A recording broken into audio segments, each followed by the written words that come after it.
کے بعد مسلمانوں کو ایک تعلیم دی گئی کہ اگر آپ لوگ اہل کتاب کی سازشوں سے بچنا چاہتے ہیں تو دو صفات اپنے اندر پیدا کر لیں، صبر اور تقوی۔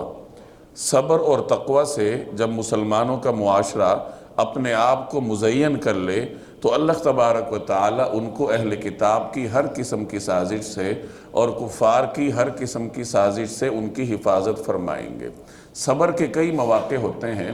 صبر ایک روحانی صفت ہے جو انسان اپنی روح کو پاک کرنے کے لیے اپنے اندر پیدا کرتا ہے۔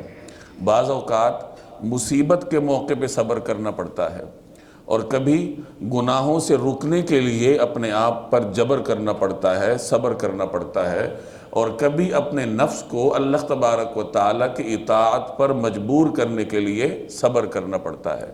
تو یہ مختلف مواقع ہیں جہاں انسان نے اپنے نفس پر قابو پانا ہوتا ہے اور اسی کو صبر سے تعبیر کیا جاتا ہے۔